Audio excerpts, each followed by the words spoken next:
This podcast is sponsored by nobody. Hey dudes, welcome to Splat from the Past, the only 80s themed horror sci-fi show where things can get totally radical. Now today I will be welcoming a very talented character actress, and I'm talking about Rosemary Alexander. She played Lisa's mother in the 1982 teen sex comedy Homework. She also did the voice of Nora in Bill Sax's The Incredible Melting Man, celebrating its 45th anniversary.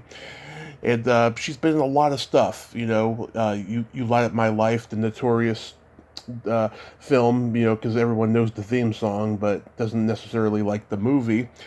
She was in that. She guest starred on so many shows like Murder, She Wrote, Designing Women, Highway to Heaven, and she was in both Sordid Lives and Sordid Lives, the TV show. And we're going to talk about all of that stuff today. It's going to be a great conversation. I can't wait. You all know I love my journeyman actors, and I love talking to them about their careers. So yeah, here is my interview with Rosemary Alexander.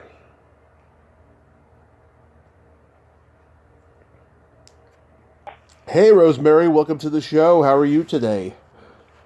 Well, I'm just great. Thank you, Tommy. Oh, awesome. This is such a great honor. Thank you for taking the time today. Well, it's my pleasure. I looked through the list of people that you have interviewed, and there are so many people on that list that I know really well, and a bunch that I have had a lot of interaction with, although I can't say we're friends. Yeah. And so it's very exciting. Oh, awesome. So, going back in time, did you gravitate toward acting early on in your childhood? I always gravitated toward entertaining. I sang, I danced, and I would do a show for anybody in the living room at any hint of an invitation. Mm-hmm. And I was the kid in the neighborhood who would get all the kids together and do a show and hang up a sheet on the clothesline in the backyard and gather everybody's folding chairs and benches and get all the parents and neighbors to pay a nickel and come watch us so that I would have an audience. That's so awesome. Did you do school plays and community theater? I did school plays. I didn't do community theater, but I had a dancing partner, and I grew up in Detroit, and there was an organization that put together acts for old age homes, veterans hospitals, and so we used to get booked regularly to go do those. Nice. So are you trained in all types of dancing? I as starting out, I was not trained at all. Mm-hmm. But my best friend was a trained ballerina, and she talked her dancing teacher into taking me on. And we put together our own acts because I was not an accomplished dancer, but I had great enthusiasm, and I loved to try to make people laugh. Mm-hmm. So we created our own events, and one year my mom and dad went to Kentucky from Detroit for a vacation. I stayed home because I was in probably junior high school. And when they came back, they had bought a grass skirt from some side of the road sale where they had grass skirts hanging up. And at the time, we lived in an apartment building, and there was a lady there who was from Hawaii. So she taught me how to do the hula. So I had that old ratty grass skirt, and that became one of my acts. That was some of my training. So you were like the original Bette Midler before Bette Midler. Right. I just didn't have a bathhouse to perform in. That's so cool. So after high school, did you attend college? I did. I went to Michigan State, and all through high school, I worked in the school plays. I sang in the chorus, and my girlfriend and I performed at different places. And after I took a few ballet lessons, then our dancing teacher choreographed a classical piece that the orchestra leader wanted to perform. So we performed that. That was the most classical thing I did ever. And after that, when I started college, it was kind of like, you're growing up now, and it's time to get serious about what you're going to do with your life. Right. You've got to pick a major and where you're going to study. And so I came from a family where the urgency from my family was be a nurse, be a teacher, be a secretary, be a good typist, learn skills that you can make a living. Mm-hmm. So, I looking at what I could study, I decided to major in journalism and minor in speech therapy. Oh. Now, I'm not sure where that came from. I think that was as close at that time as I could get to acknowledging that I wanted to perform. Mm-hmm. Now, that's a little bit of a leap, but it meant that I took a lot of writing classes, I took speech classes, I took elocution, I took, all of that, and then studied, I think my term paper for speech therapy was about stuttering. Mm-hmm. And later on, I look back, I thought that was just such a strange thing, but that's how my mind wasn't ready to say, I'm going to be a performer. Mm-hmm. I came from Kentucky, very Baptist, very country, and there was just, I never saw anybody doing what I wanted to do until we moved to Detroit, and I started going to see movies. And then I wanted to be March Champion and Mitzi Gaynor. Oh. I wanted to dance. Of course, I had no training, so, the improv stuff that we did was, great fun, and gave me a chance to get a costume and put rouge on my cheeks and be silly and have a good time. Yeah. So did you go to New York? I never went to New York. When I was my third year in college, I got married and finished school in married housing and left there pregnant and moved to Texas, had 2 kids, and continued to take classes at Southern Methodist University. And my former father-in-law always said, "Oh, you're so slender, you'd be a great model." So he gave me a John Robert Powers modeling class. Nice.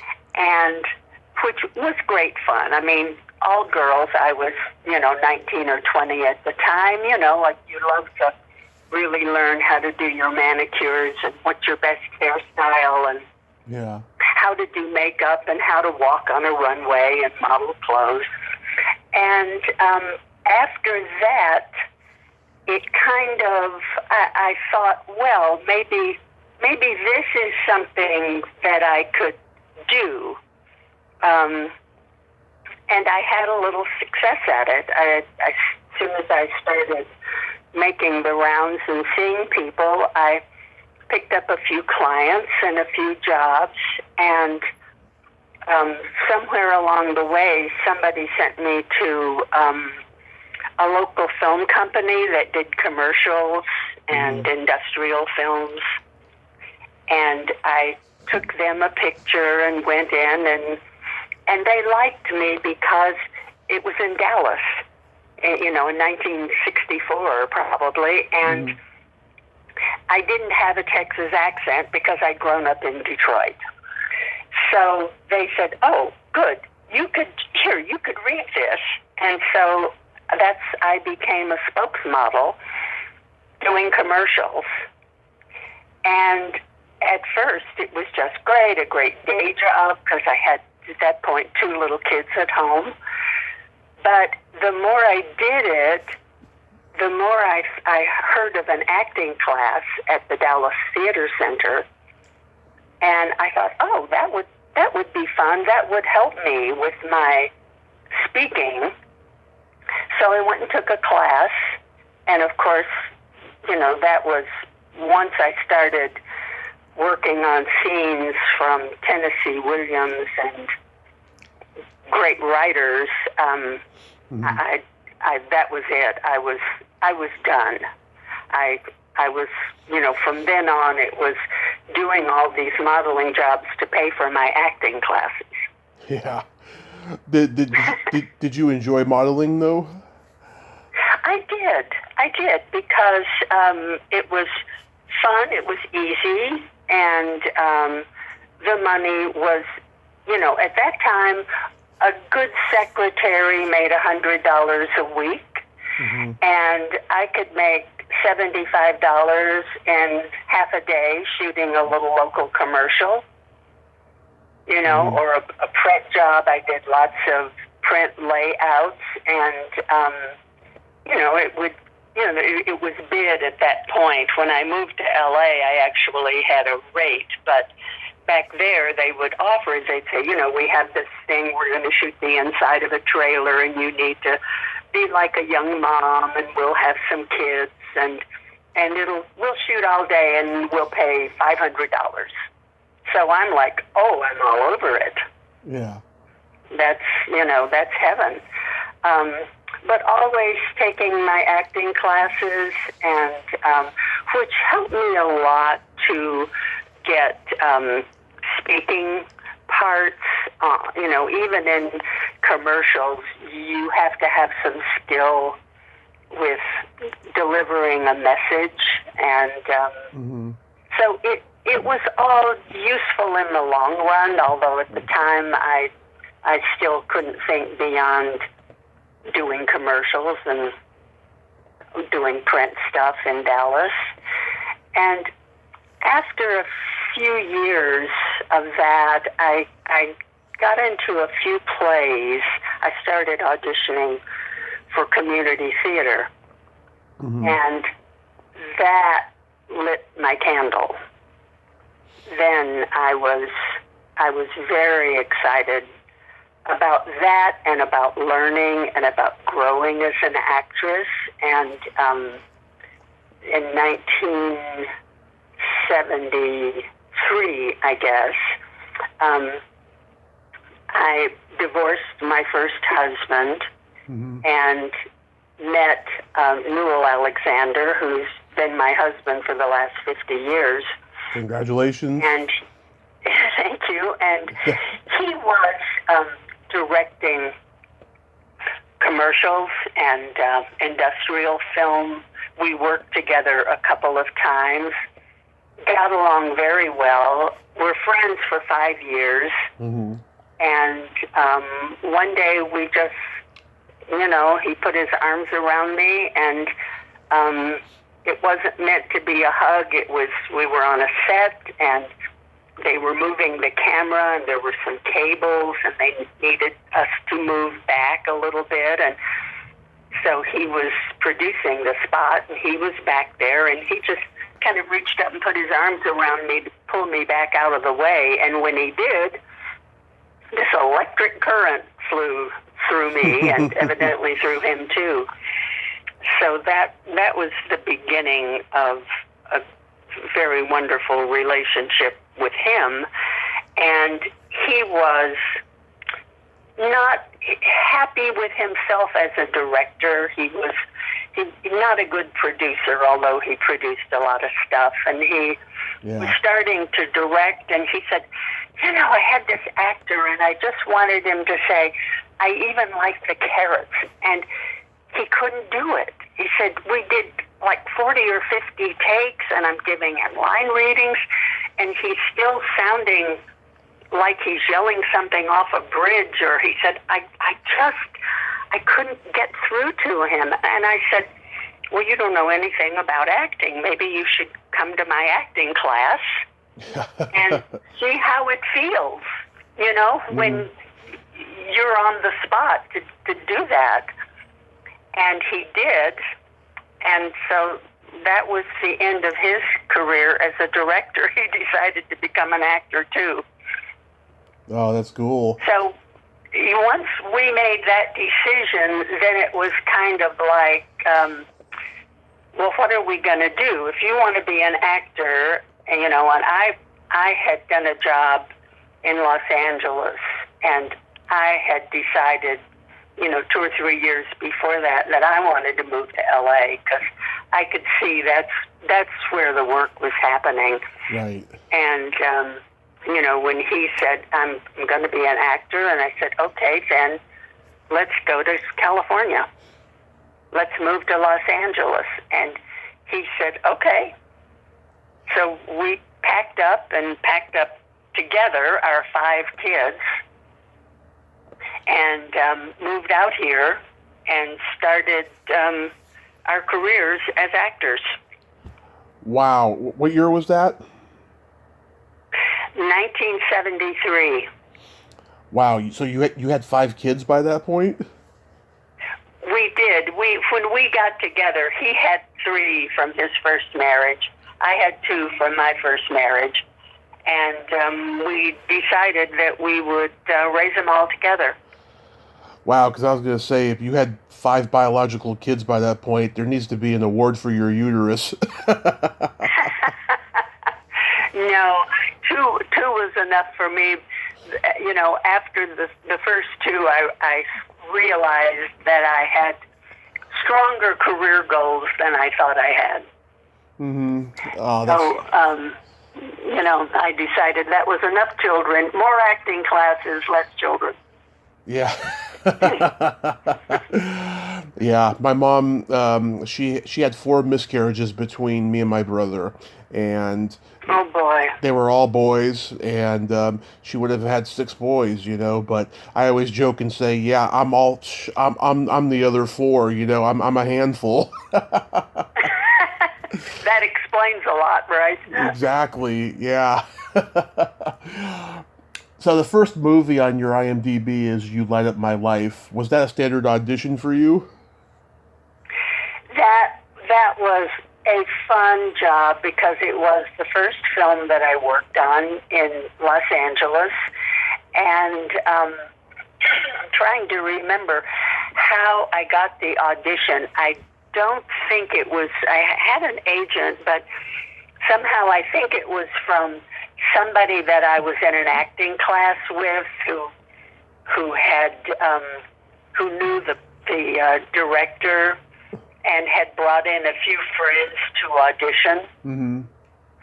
And when I went in to read, the director wrote down a line on a piece of paper towel. Mm-hmm. And handed it to me and said, he said, say something like this. And it was the role of a receptionist, and I don't remember, but it was something like, oh, Mr. Henry, there's a message for you. I mean, something like that. Mm-hmm. And he said, great, okay, you're hired. Wow. I was like, wow, this, I was expecting it to be a lot harder than that. Yeah. And so I went, showed up at for the shoot, and they liked my clothes, and in a lot of auditions, the biggest concern is, do you have a nice suit? Do you have a good silk dress? I mean, if you can bring your own wardrobe, it's going to save them some money. So right. I showed up with my wardrobe, and they liked it, and I took my place and said my whatever it was, not many lines, 2 or 3 lines, and some improv things, and it was just great fun. It was just playing, and I loved it. And a couple of days later, my husband Newell and I were in Arrow Market in West Hollywood shopping, and ran into the producer, and he said, "Oh, Rosemary," he said, "they loved you." He said, "They said, find me some more actors like Rosemary Lovell," which is the name I was using at the time. Right. And my husband said, "Well, how about a role for me?" And he said, "You know what? There is something you might be able to do." He said, "Here's my card. Call me." Yeah. So he ended up, I had a day, he ended up getting a week on the film. Mm-hmm. So it was a family coup. We were thrilled, and it was great fun. I wanted more. Did you work with Dee Conn? I did. Yeah. I did. And I saw Dee Dee again when Sordid Lives, the series, we had a big premiere party in New York, mm-hmm. and Dee Dee was there, friends of somebody else in the cast. And, of course, Olivia Newton-John was in the series, and right. She and Olivia knew each other, so it was it was fun. I loved her in Grease. Mm-hmm. Both of them, Olivia and Dee Dee. I thought she was just terrific. Yeah. Oh my God, that was such a tragedy just recently. Yeah, I know. It hit all of us really hard because Olivia was in our lives for many years before we did Sordid Lives the movie or Sordid Lives the series. She and Del Shores became good friends, and her sister Rona was a good friend. So, we knew Olivia was sick. We knew she wasn't doing well, but you're just never prepared to hear that it's over. She's gone. Yeah. So it's been painful to lose her. Absolutely. Oh my God. Yeah, that was during that time when people were making movies that had a hit title theme song, and that song would spend like 10 weeks at #1 on U.S. Billboard, but yet nobody liked the movie. Well, it wasn't. You're talking about "You Light Up My Life." Yeah. Yeah. Oh, great song. But yeah, the movie was very slight. Dee Dee Conn was cute in it. I mean, yeah. I think she did everything she could do with her role. But not every movie that's made turns out to be a great, memorable film. But the song was spectacular. Absolutely, yeah. I mean, there was also a few years later Endless Love, and then at that same time Convoy. But I'd rather watch Convoy out of all of them.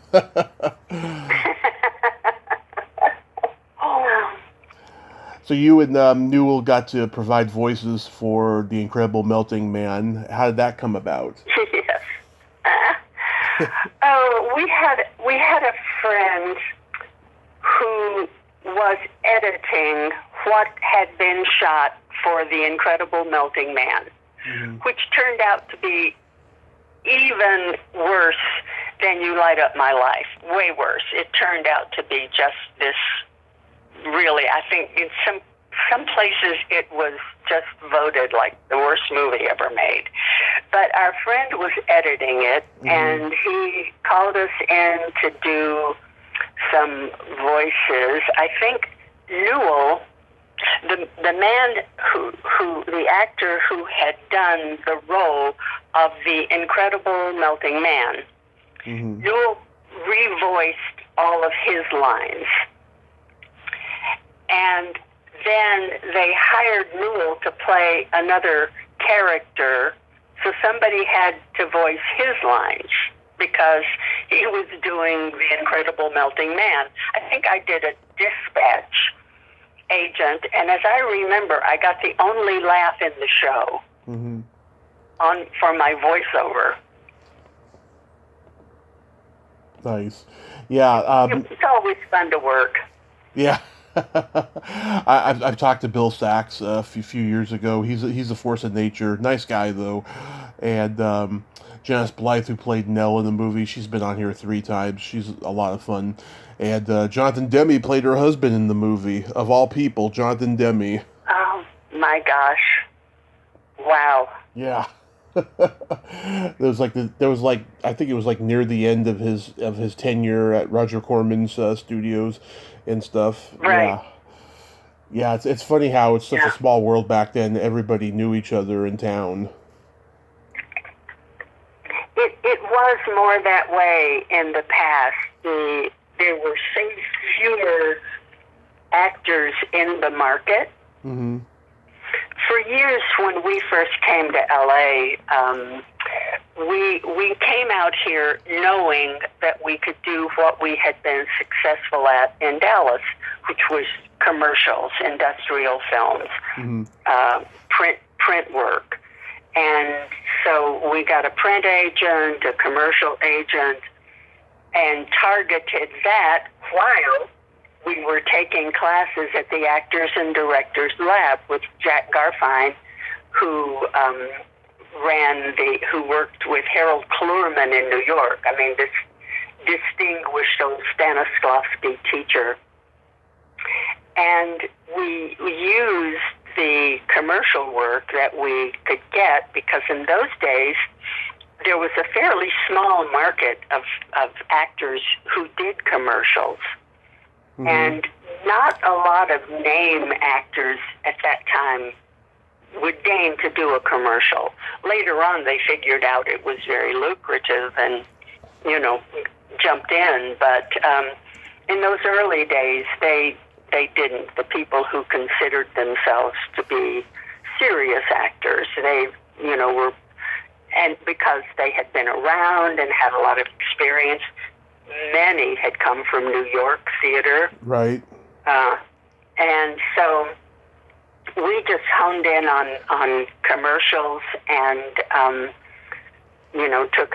did our theater acting classes with Jack Garfine and studied improv with Howard Storm, which was very helpful for getting commercials, because you learn to think on your feet. And you know that doesn't all just come out of the air. There are techniques that if you pay attention to will help you, building a character and playing a scene. Right. So we did that, and as time went on, we got into an improv group and performed at the Melrose Theater in L.A. Oh, the Groundlings? No, not the Groundlings. We had our own group called Caltrans. That sounds so familiar. I had many friends in the Groundlings. Oh yeah, same here. I know a lot of the old Groundlings. Yeah. Yeah, Melissa McCarthy was a Groundling, and a long time later, maybe 20 years later, I worked in an acting class with her. And the first time I watched her working, I thought, oh my God, she is a star. Yeah. Her work was so real and so genuine, and I did some scenes with her, and she was just so much fun to work with. And of course, a couple of years later, she got the I'm blanking the name of the big series that was her first show. But anyway, of course, she just took off and sailed and has become a force of nature. Yeah. Like so many of them have. Yeah. Then you played a shrink in On the Air with Captain Midnight. Were you friends with the Sebastians? We were. Newell had. They discovered Newell in Texas came up to him at some event and said, "I'm going to make you a movie star."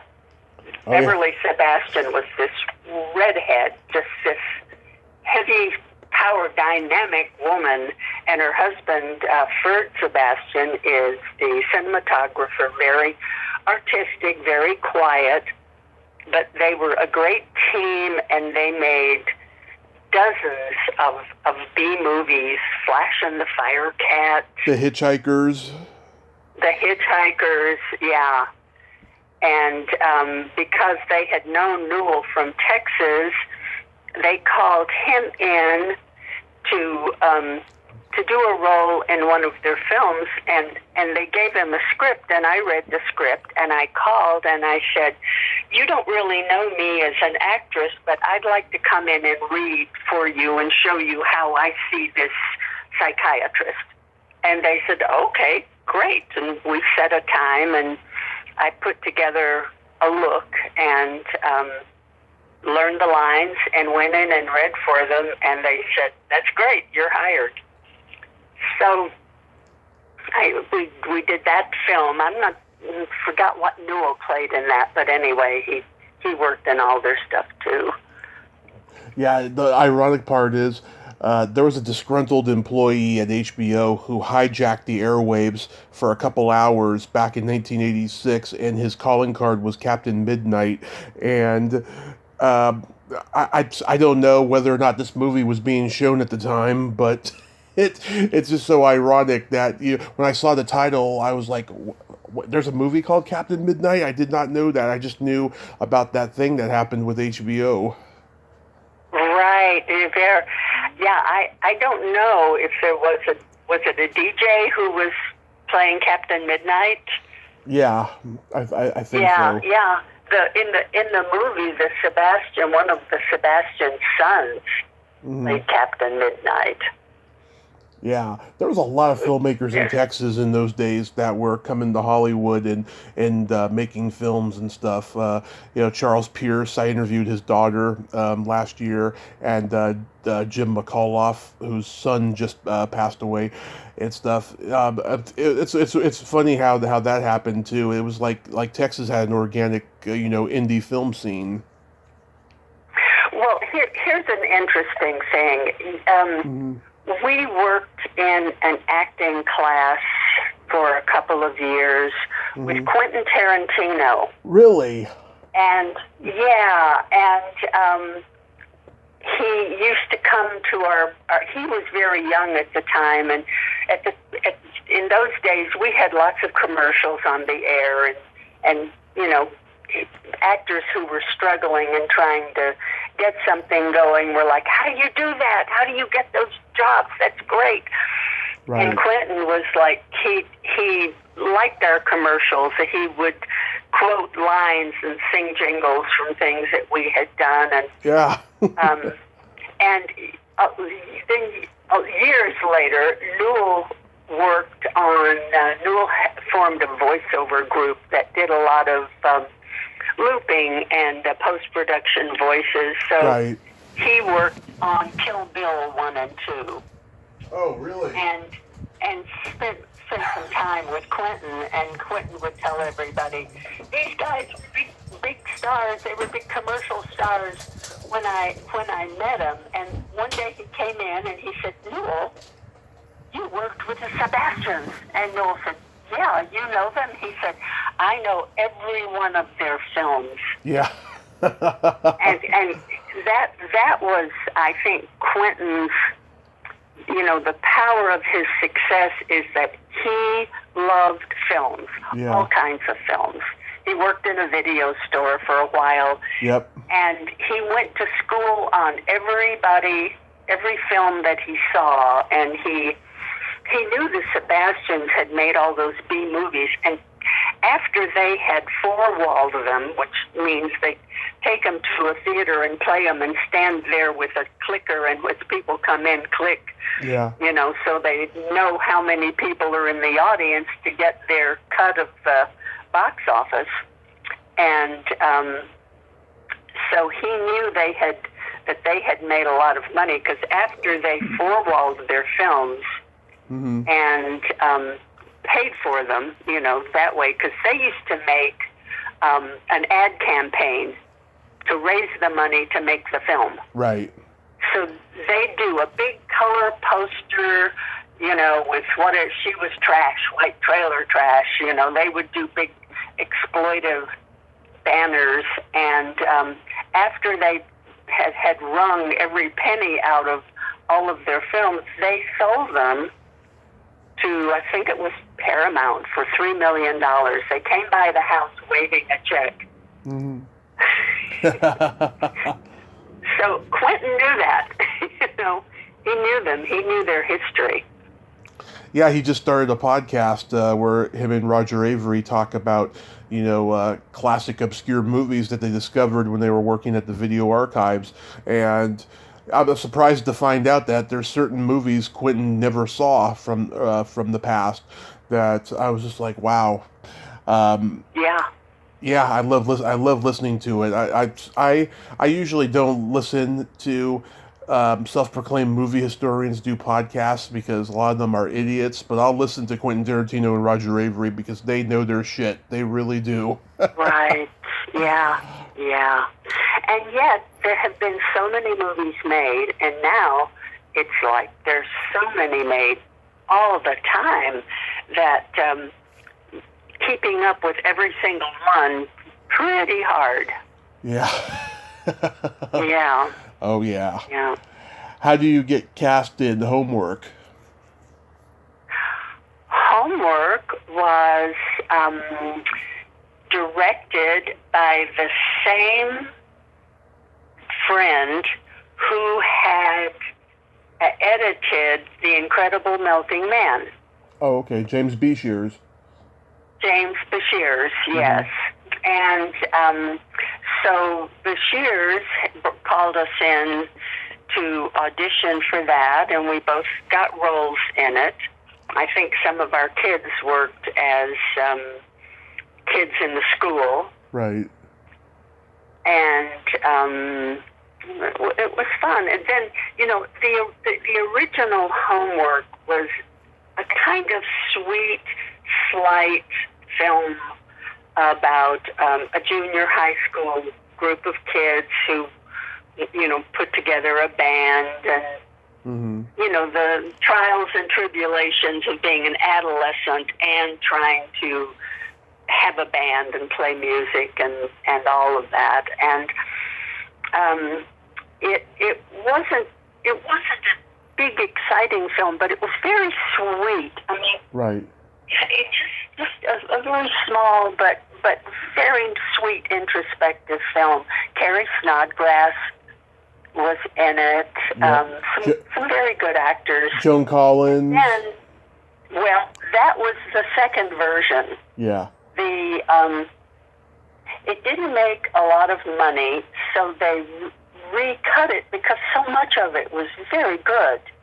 So they recut it with Joan Collins and somebody else, and they cut in just like hot tub scenes of topless girls in the hot tub and all of these sexual innuendos, and made it a very exploitive film that really made no sense at all. But they were able to, I guess, market it some because of, Joan Collins' name and some of the nude scenes, and so it kind of, bittersweet because sometimes doing something that's just small but sweet is not enough. Yeah, because I interviewed Lanny Horn, who played Ralph in the movie. He said that making the movie was a nightmare for him. And he said, the script wasn't as raunchy as the film turned out. And then actors ended up suing the filmmakers because they were adding nudity and stuff to their scenes. And Joan Collins, the poster was airbrushed for her to look naked, and so she sued them. And then when the movie came out on VHS, the real poster with her in clothes had to be on there. So right, yeah. But by that time, it had been taken away from our friend who's, fairly tasty director and filmmaker. And the producers just took it over and did what they thought they had to do to, to make money off of it. And but it ruined a sweet film. Yeah. For me. And I knew the young actors who worked in it. Shel Kepler, who went on to be a big star on General Hospital. Yeah, she died way too young. Film.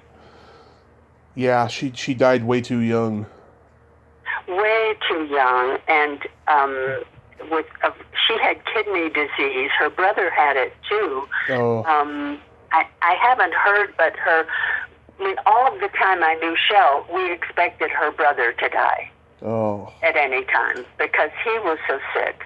And then Shel was healthy, but then, she just went very quickly, and her brother was still alive, and I haven't kept up with him, so I don't know. But Shel was such a sweet girl. She's so pretty, and yeah, just who she was as a person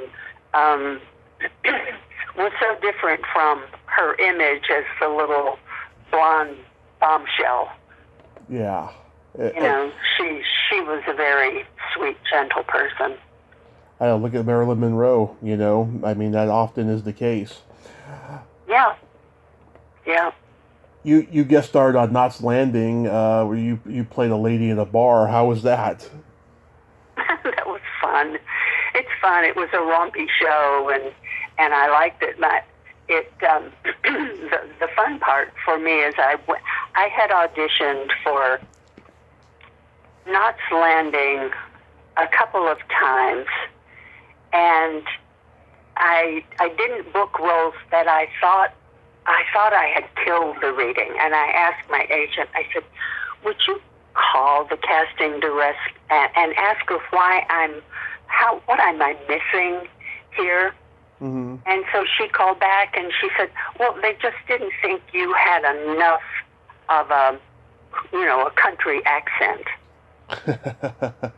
So I said, okay. So I had another call, and I went down, and whatever the line was, I gave it so much accent as I heard it coming out of my mouth. I was chagrined. It was like, y'all now just come on down here and we'll just go in there and have a great time. I mean, I thought, what am I doing? That's just pitiful. And when I got home, I walked in the back door and Noah was waving a flag. They booked you. So I thought, okay. And then when we shot it, I didn't do anything like that at all. It was. Mm-hmm. But sometimes you have to overshow them what they want to see. Yeah, the legendary Howard Duff was in that episode. He was an underrated legend. Yeah. Another guest of mine, Lynn Lowry, was in that episode too. Yeah, that's cool. You played a policewoman on Murder, She Wrote. How was that? Oh, it was so much fun. I got to work with Angela Lansbury. Mm-hmm. And she was so sweet and so gracious. And again, another a casting when I was doing a play, a very long-running play called Daddy's Dying, Who's Got the Will? Oh, yeah. Del Shore's second play. And the Ron Stevenson, the casting director, came to see the show. And afterwards, my agent called him and said, well, what did you think about Rosemary? And he said, well, she was fine, except she can't get away with that. Because at the time, I was like 47, and I was playing a 35-year-old who was, kind of a tramp in cut-off shorts and tattoos and big red hair and very trashy. And she said, well, what did you think of her performance? He said, oh, she was brilliant. He said, but she just can't get away with that. I wonder if she would come in next week and do the role of a policewoman for me. So I thought, I think I totally got away with it, Ron. How about Designing Women? Oh, Designing Women. Oh my God, I love that show. It still runs a lot. It still Oh airs yeah.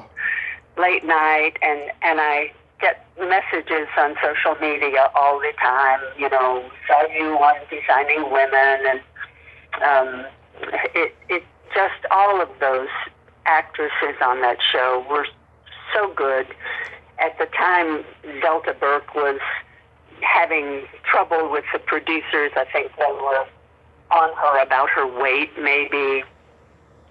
And so there was a lot of tension on the set. But they were all so sweet and gracious to us. And Fran Bascom, legendary casting director, cast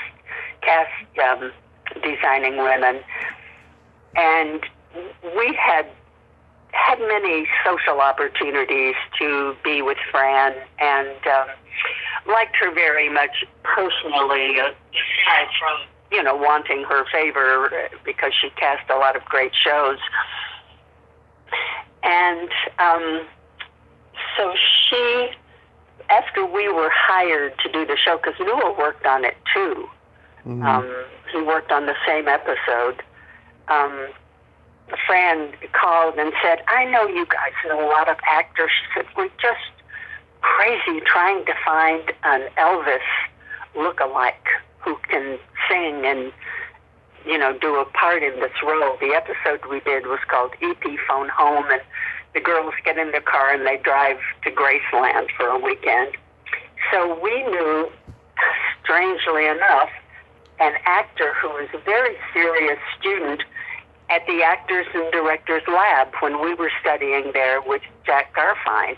And his job to earn money was he was an Elvis impersonator. So we recommended him, and they hired him to do the show. So it was so much fun to help him get a job, I don't know about other actors, but anytime I can help another actor get a gig, I'm thrilled. It's almost as good as booking yourself. Absolutely. Were you comfortable in front of a live studio audience?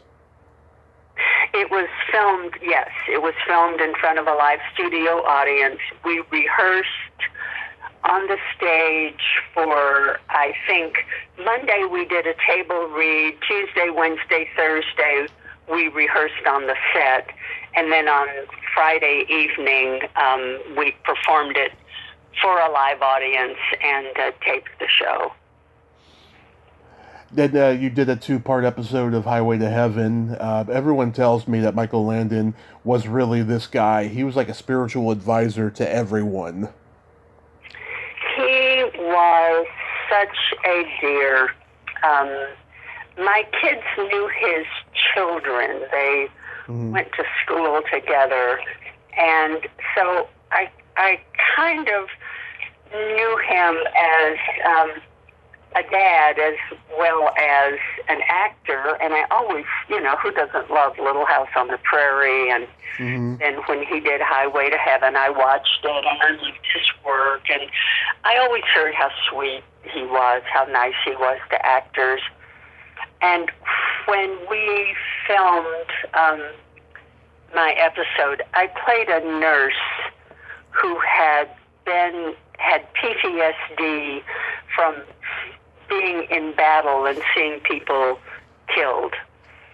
And my scene was a flashback to reliving one of those moments. And it was a very emotional scene. These nurses are sitting around in a circle. Everybody tells their story, and we're getting ready to shoot my scene, and he came over and he said, "This is really emotional. Would you like to rehearse it, or would you like to just walk through the blocking and then shoot it cold?" And I said, "Let's block it and let me shoot it without rehearsing." And he said, "Got it." So we all sat down and got our positions and the timing of different things, and then we shot the scene. And I mean, I have never had a time when I was more of control of my emotions, especially getting out of control with them. Mm-hmm. And the tears roll down my cheeks, and when we finished the scene, and he said cut, and then he stood up, and I had given myself this little thing, like, when it's over, I want him to turn to me and say, good job, Rosemary, thank you. And when it was over, he stood up, and I thought, oh my God, he's going to do it. He's going to tell me that I did a good job. And mm-hmm. he just started clapping, and then everybody in the room started clapping, and it was just one of the most wonderful moments of my career. Oh, I love hearing that. Feeling that love and feeling the appreciation, it just was so sweet. Yeah, and it was also, I think, Matthew Perry's first job. He was in that episode.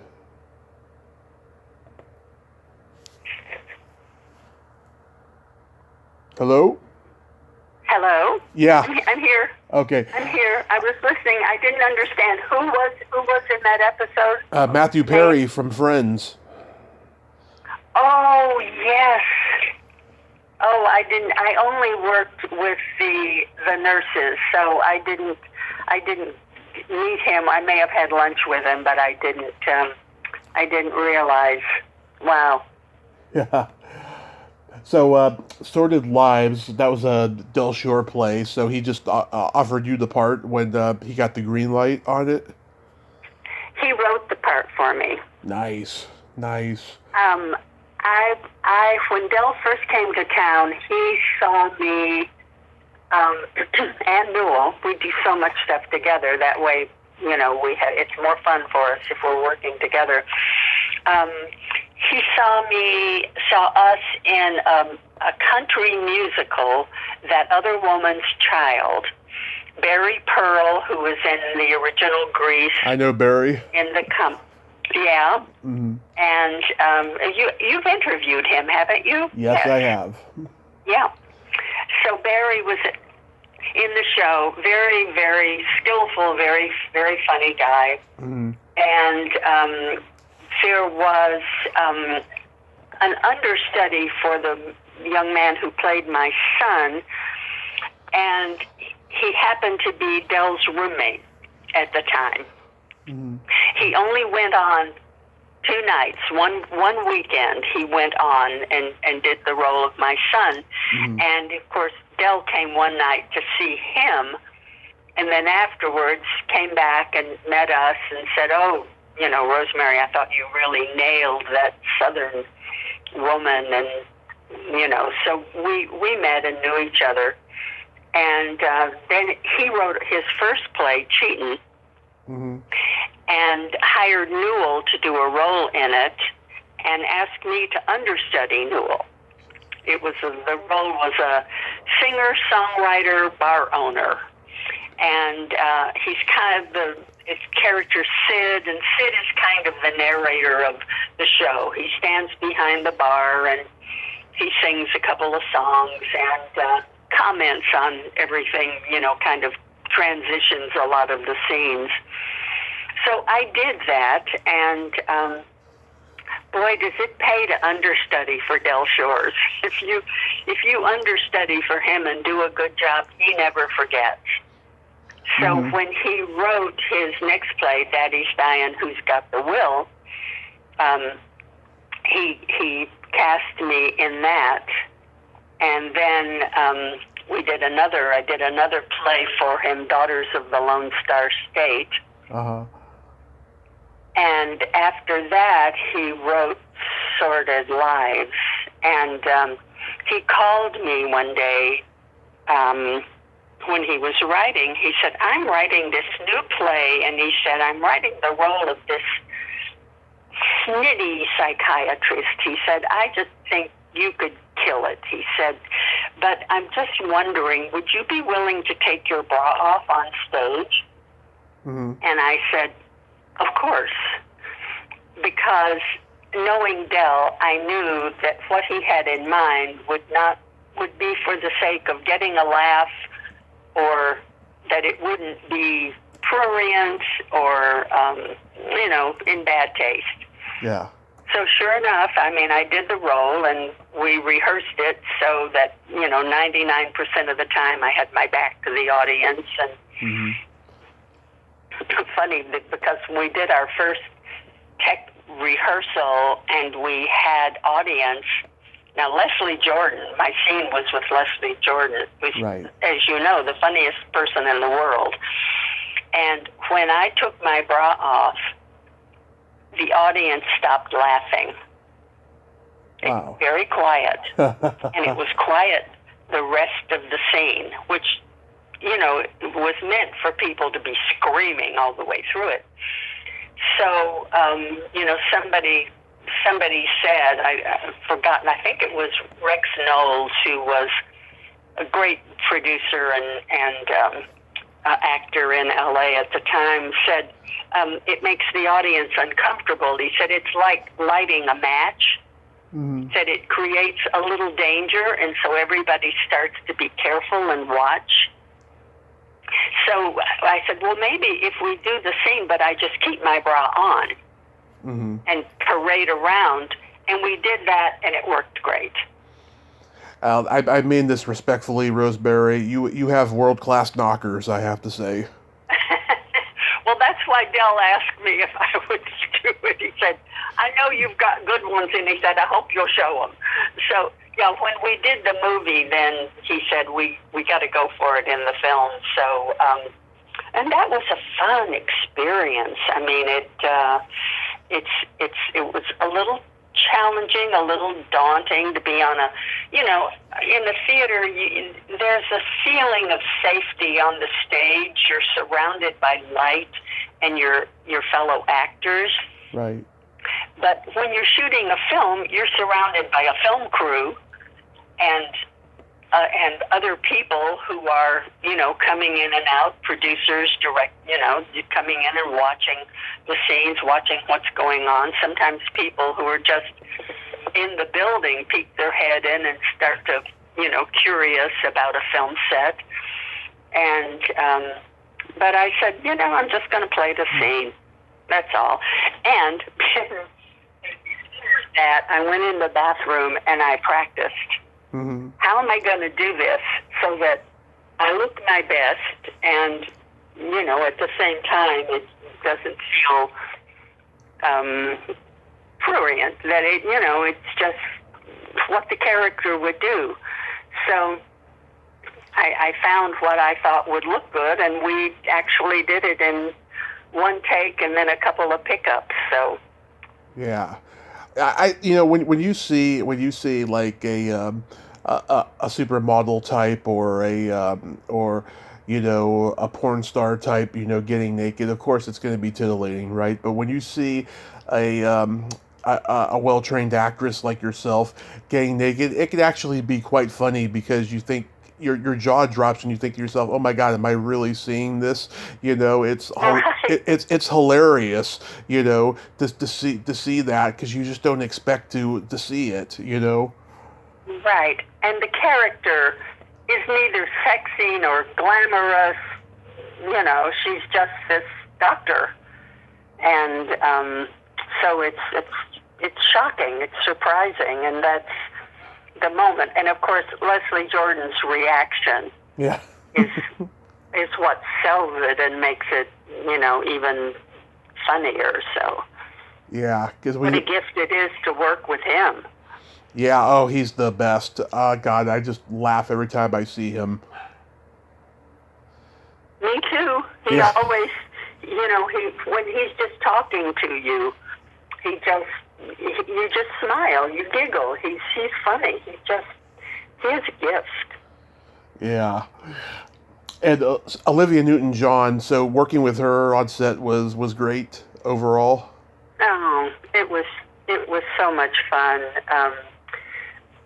Just before we started to shoot, Del called me and asked me if I would go with Olivia's sister to Olivia's house in Malibu and help her go through, look at the clothes that she had that she thought she would like to wear, and figure out, how much stuff she could furnish, and what else we needed to get, or what we could get for her that she would like to have if she didn't have it. And so Rona and I drove down to Malibu with Sharon Lane, who produced the film, and went up into Olivia's closet, and she had pulled out some clothes, and she tried a few things on, and I said, gee, I wonder if you have something with a bare midriff to go with that? And she'd go, I don't, but Chloe does, and that's her daughter. So she got to be like a little kid. She would run into Chloe's room and come back with an armful of stuff, and we'd try those on and go through that. And then I said, well, it'd be nice to have something over your shoulders, some kind of little cover or jacket, because you're supposed to walk in the door and take it off and throw it down. And she said, I've got just the thing. And she went in and came in with her grease jacket. Nice. And I said, that is perfect. But I said, Olivia, I would hate to be responsible for keeping that. I said, will you bring it to the set and keep it with your stuff? And she said, oh, of course.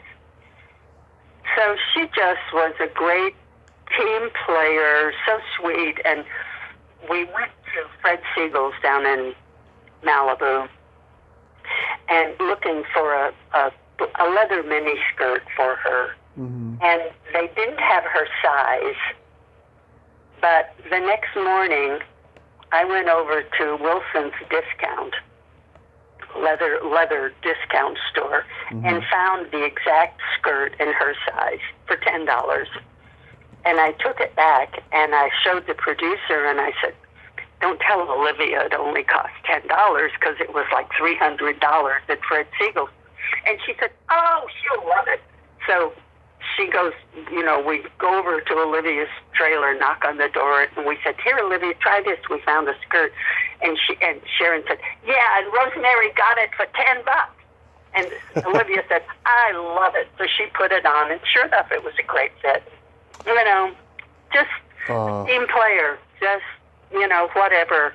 No big show, just a real person. I can imagine her sense of humor was body. Yes, she had a great sense of humor. We went to see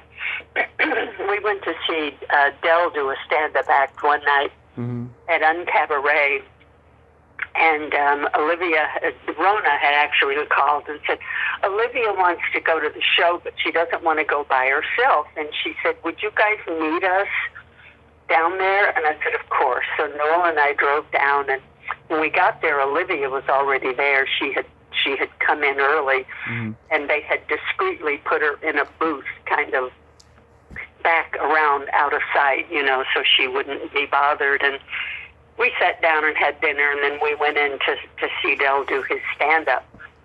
She laughed so hard, she rocked.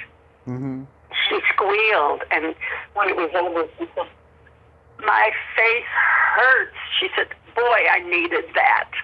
Oh. Just so real. Yeah, it's so rare, especially in that level of show business. Oh my God, it's just... Megastar, superstar. I mean... Yeah. Nobody bigger, actually, when you think about it. Yeah, just... It's such a tragedy. There's no other way of putting it. I see, you've done a lot of ADR work. You did it for Noises Off, Son-in-Law, Rocket Man, Shrek, Shark Tale. I mean, do you have anything that stands out there? Oh, working on all of those DreamWorks films. I mean, we worked on the original Shrek. Mm-hmm. And I was blown away when we were working on it at how beautiful it was and how cute everything was. But I didn't know the whole story. When I watched the whole film, it was such a touching story. I mean, it was so human, and I just loved it. And the royalties off those shows are great. Mm-hmm. Yeah, my dad took me to see Rocket Man in the theater when I was 14. We went. To me, it's a hilarious movie. Harlan Williams, I met him at the Comedy Store a couple years ago. He's a great guy. Yeah, that it was a sweet film. You know, it wasn't a Transformers. Yeah. But it was very, very sweet. Very funny. Yeah. So, do you have any upcoming projects you'd like to mention? Well, I'm now involved with the Del Shores Foundation. Mm-hmm. So we have done a writer's search and uncovered a dozen wonderful new writers who live in the South who are LGBTQ. Mm-hmm. And we're doing a festival for the winners and runners-up in Dallas. So we're going to go there and be there, get to hear the readings of their work, meet the writers. And we have some good guest stars coming in to work with them, to mentor them, directors, every kind of person involved in the film business, to help them develop their craft and grow. Mm-hmm. Oh, that's wonderful you're giving back like that, especially to the LGBT community. Well, they've been very good to us. Very good. Our fans from Sordid Lives and A Very Sordid Wedding, they are passionate supporters, and mm-hmm. they've accepted us wholeheartedly, and so it feels very good to get back. Yeah, especially they're in a weird moment in time right now, you know, with the whole woke culture that's going on, and you know, a lot of Trump's bullying, like, you know, rubbed off on the communities and stuff. It's really sad. It's really bad, and our focus is on discovering LGBTQ plus writers in the South. Mm-hmm. Because if you live in Los Angeles, New York, Chicago, you know, you probably are not going to be judged harshly or disregarded before anybody even really knows who you are, what you can do. But in the South, if you're queer, if you're gay, you're at a big disadvantage, even from your family often. So that's the focus is supporting people where there is not support. Mm-hmm. Boy, do we have some good writers step up, you know. I mean, yeah. This is Del's way to give back, because he wasn't out when he wrote his first couple of plays. Right. And he came out before Sordid Lives, which isn't exactly his story, but, you know, a lot of the characters are his family. Mm-hmm. I identify as bisexual. Okay. Yeah. So I totally... Good for you. Yes. I'm born and raised in San Francisco. You know, I got a lot of, you know, fully out gay friends. I used to go to the Pride Parade every year and stuff. Mm-hmm. Yeah. Yeah, it's a crime to not be able to be who you are and be appreciated and respected and accepted for that. Just for who you are. I totally agree. And, Yeah, that's great that you're doing that. Has the COVID situation been good for you? It's been fine for us. We, I'm 81, Newell's 87, so it wasn't hard for us to lay low, stay home, be careful, wear a mask, even though we have traveled, and but we're always just ultra careful. We've had all of our vaxes and boosters, and I still wear a mask. I mean, we live in LA. There's a lot of people, and so if I go to the grocery store or the drugstore, I just pop a mask on. So far we've both avoided getting it. Although people in our family have some of the new variants are so easy to contract. So I'm not saying that we won't, because we're getting ready to go to Dallas for 5 days for the foundation, and then we're going to Mississippi for 3 days for Mississippi Pride. Awesome. So, yeah. So we got to play my secret silly game. This is a series of silly slumber party questions, no win or lose, just pure fun. Okay. And how the game works is I ask you the question, you answer it, and then you ask me that exact same question and I answer it. And feel free to comment on answers. Okay. Rosemary, are you ticklish? Oh, I am very ticklish. Tommy, are you ticklish? Oh, yes, I'm so ticklish. If you tickle me without warning, I'll hit you in the groin.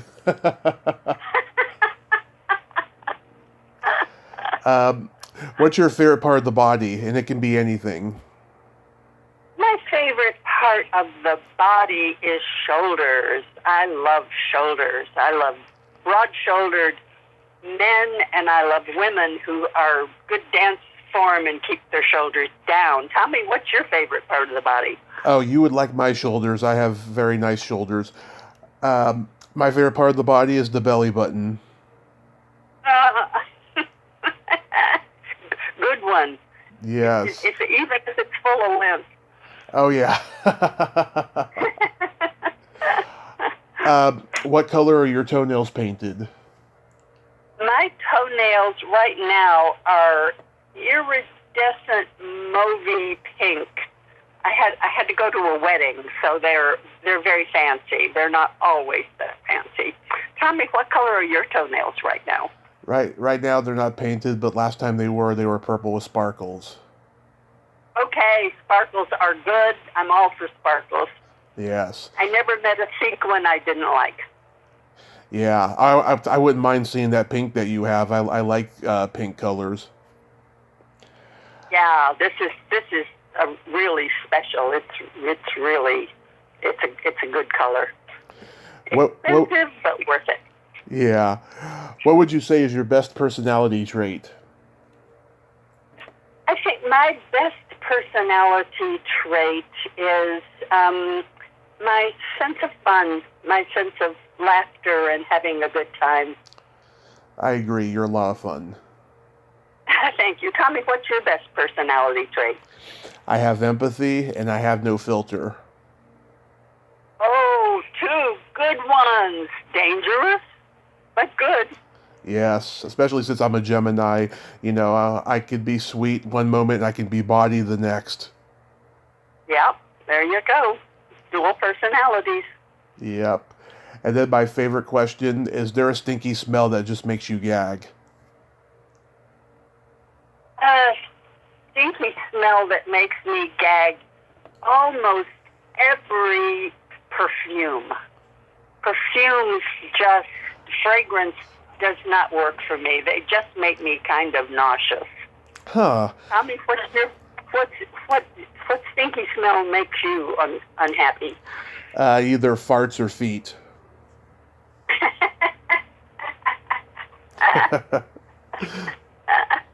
Oh, the fart jokes. Here they come. Yeah, I'll tell you, I like perfume if it's done right, but I do agree, there's some real bad ones out there. Yeah. Yeah. Even an expensive fragrance overused is, can be offensive to me. Yeah. I have a joke for you. Okay, let's hear it. What do you call a boy that doesn't masturbate? I have no idea. What? A liar. Very good. Very good. I think Yep. that's right on. It is right on. As a matter of fact, I did it. I did it like a half hour before we had the call. Good way to get rid of tension. Absolutely. Rosemary, thank you so much for coming on today. You are just a complete joy and such a special person. Well, Tommy, it has been my pleasure, and I'm so impressed with all of the people that you have sought out and talked to, and I'm just honored to be among the list. Thank you so much. I hope to meet you in person someday. I hope so. We get out and about, so if you hear we're in the neighborhood, come on over. I sure will. I will let you know. It's been 3 years since I've been to LA since COVID happened. I made a plan to go in 2020 until the lockdown, but next time I do, I will surely let you know. Let us know, indeed. Awesome. Well, you have a great day. Enjoy the rest of your summer and be safe out there. Thank you so much. We take every precaution, and you be safe too. I sure will. Okay. Okay. Bye-bye. Bye-bye. Well, there you have it. Rosemary Alexander. Ain't she a sweetheart? Oh my God, what a great lady, and just so much fun, and I love what she's doing for the LGBT community in the South. That's just so wonderful.